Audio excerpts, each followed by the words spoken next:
Chapter 2, The Law of Prosperity. Yea, the Almighty shall be thy defense, and thou shalt have plenty of silver. One of the greatest messages given to the race through the Scriptures is that God is man's supply, and that man can release, through his spoken word, all that belongs to him by divine right. He must, however, have perfect faith in his spoken word. Isaiah said, "My word shall not return unto me void, but shall accomplish that whereunto it is sent." We know now that words and thoughts are a tremendous vibratory force, ever molding man's body and affairs. A woman came to me in great distress and said she was to be sued on the 15th of the month for $3,000. She knew no way of getting the money and was in despair. I told her that God was her supply, and that there is a supply for every demand. So I spoke the word. I gave thanks that the woman would receive $3,000 at the right time in the right way. I told her she must have perfect faith and act her perfect faith. The 15th came, but no money had materialized. She called me on the phone and asked what she was to do. I replied, "It is Saturday, so they won't sue you today. Your part is to act rich, thereby showing perfect faith that you will receive it by Monday." She asked me to lunch with her to keep her courage. When I joined her at a restaurant, I said, "This is no time to economize. Order an expensive luncheon and act as if you have already received the $3,000. All things whatsoever ye ask in prayer, believing ye shall receive." You must act as if you had already received. The next morning she called me on the phone and asked me to stay with her during the day. I said, "No, you are divinely protected and God is never too late." In the evening she phoned again, greatly excited, and said, "My dear, a miracle has happened. I was sitting in my room this morning when the doorbell rang. I said to the maid, 'Don't let anyone in.' The maid, however, looked out the window and said, 'It's your cousin with the long white beard.' So I said, 'Call him back. I would like to see him.' And he was just turning the corner when he heard the maid's voice, and he came back. He talked for about an hour, and just as he was leaving, he said, 'Oh, by the way, how are finances?' I told him I needed the money, and he said, 'Why, my dear, I will give you $3,000 the first of the month.' I didn't like to tell him that I was going to be sued. What shall I do? I won't receive it till the first of the month, and I must have it tomorrow. I said, 'I'll keep on treating.' I said, 'Spirit is never too late. I give thanks that she has received the money on the invisible plane and that it manifests on time.' The next morning, her cousin called her up and said, 'Come to my office this morning, and I will give you the money.' That afternoon, she had $3,000 to her credit in the bank and wrote checks as rapidly as her excitement would permit. If one asks for success and prepares for failure, he will get the situation he has prepared for. For example, a man came to me asking me to speak the word that a certain debt would be wiped out.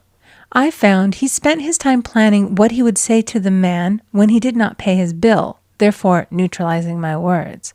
He should have seen himself paying the debt. We have a wonderful illustration of this in the Bible, relating to the 3 kings who were in the desert, without water for their men and horses. They consulted the prophet Elisha, who gave them this astonishing message. "Thus saith the Lord, ye shall not see wind, neither shall ye see rain, yet make this valley full of ditches." Man must prepare for the thing he has asked for when there isn't the slightest sign of it in sight. For example, a woman found it necessary to look for an apartment during the year when there was a great shortage of apartments in New York. It was considered almost an impossibility, and her friends were sorry for her and said, "Isn't it too bad? You'll have to store your furniture and live in a hotel." She replied, "You needn't feel sorry for me. I'm a Superman, and I'll get an apartment." She spoke the words, "Infinite Spirit, open the way for the right apartment." She knew there was a supply for every demand and that she was unconditioned, working on the spiritual plane, and that one with God is a majority. She had contemplated buying new blankets when the tempter, the adverse thought or reasoning mind, suggested, "Don't buy the blankets. Perhaps, after all, you won't get an apartment and you will have no use for them." Promptly she replied to herself, "I'll dig my ditches by buying the blankets." So she prepared for the apartment, acted as though she already had it. She found one in a miraculous way, and it was given to her although there were over 200 other applicants. The blankets showed active faith. It is needless to say that the ditches dug by the 3 kings in the desert were filled to overflowing. Read 2 Kings. Getting into the spiritual swing of things is no easy matter for the average person. The adverse thoughts of doubt and fear surge from the subconscious. They are the army of the aliens, which must be put to flight. This explains why it is so often darkest before the dawn. A big demonstration is usually preceded by tormenting thoughts. Having made a statement of high spiritual truth, one challenges the old beliefs in the subconscious, and error is exposed to be put out. This is the time when one must make his affirmations of truth repeatedly and rejoice and give thanks that he has already received. "Before ye call, I shall answer." This means that every good and perfect gift is already man's, awaiting his recognition. Man can only receive what he sees himself receiving. The children of Israel were told that they could have all the land they could see. This is true of every man. He has only the land within his own mental vision. Every great work, every big accomplishment has been brought into manifestation through holding to the vision. And often, just before the big achievement, comes apparent failure and discouragement. The children of Israel, when they reached the promised land, were afraid to go in, for they said it was filled with giants who made them feel like grasshoppers. And there we saw the giants, and we were in our own sight as grasshoppers. This is almost every man's experience. However, the one who knows spiritual law is undisturbed by appearance and rejoices while he is yet in captivity. That is, he holds to his vision and gives thanks that the end is accomplished. He has received.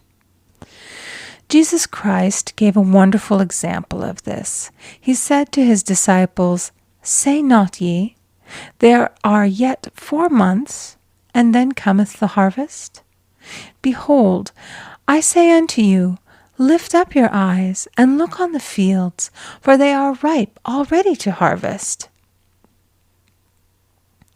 His clear vision pierced the world of matter, and he saw clearly the 4th-dimensional world, things as they really are, perfect and complete in divine mind. So man must ever hold the vision of his journey's end and demand the manifestation of that which he has already received. It may be his perfect health, love, supply, self-expression, home, or friends. They are all finished and perfect ideas registered in divine mind, man's own superconscious mind, and must come through him, not to him. For example, a man came to me asking for treatments for success. It was his imperative that he raise, within a certain time, $50,000 for his business. The time limit was almost up when he came to see me in despair. No one wanted to invest in his enterprise, and the bank had flatly refused a loan. I replied, "I suppose you lost your temper while at the bank, therefore your power. You can control any situation if you first control yourself." "Go back to the bank," I added, "and I will treat." My treatment was, "You are identified in love with the spirit of everyone connected with the bank. Let the divine idea come out of this situation." He replied, "Woman, you are talking about an impossibility. Tomorrow is Saturday. The bank closes at 12, and my train won't get me there until 10, and the time limit is up tomorrow, and anyway, they won't do it. It's too late." I replied, "God doesn't need any time and is never too late. With him, all things are possible." I added, "I don't know anything about business, but I know all about God." He replied, "It all sounds fine when I sit here listening to you, but when I go out, it's terrible." He lived in a distant city, and I did not hear from him for a week. Then came a letter. It read, "You were right. I raised the money, and I will never again doubt the truth of all that you have told me."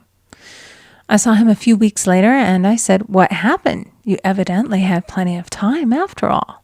He replied, "My train was late, and I got there just 15 minutes to 12. I walked into the bank quietly, and I said, 'I have come for the loan.' And they gave it to me without a question." It was the last 15 minutes of the time allotted to him, and Infinite Spirit was not too late. In this instance, the man could never have demonstrated alone. He needed someone to help him hold the vision. This is what one man can do for another. Jesus Christ knew the truth of this when he said, "If two of you shall agree on earth as touching anything that they shall ask, it shall be done for them of my Father which is in heaven." One gets too close to his own affairs and becomes doubtful and fearful. The friend or healer sees clearly the success, health, or prosperity and never wavers because he is not close to the situation. It is much easier to demonstrate for someone else than for oneself, so a person should not hesitate to ask for help if he feels himself wavering. A keen observer of life once said, "No man can fail if some one person sees him successful." Such is the power of the vision, and many a great man has owed his success to a wife or a sister or a friend who believed in him and held without wavering to the perfect pattern. End of chapter 2. Recording by Amy Conger.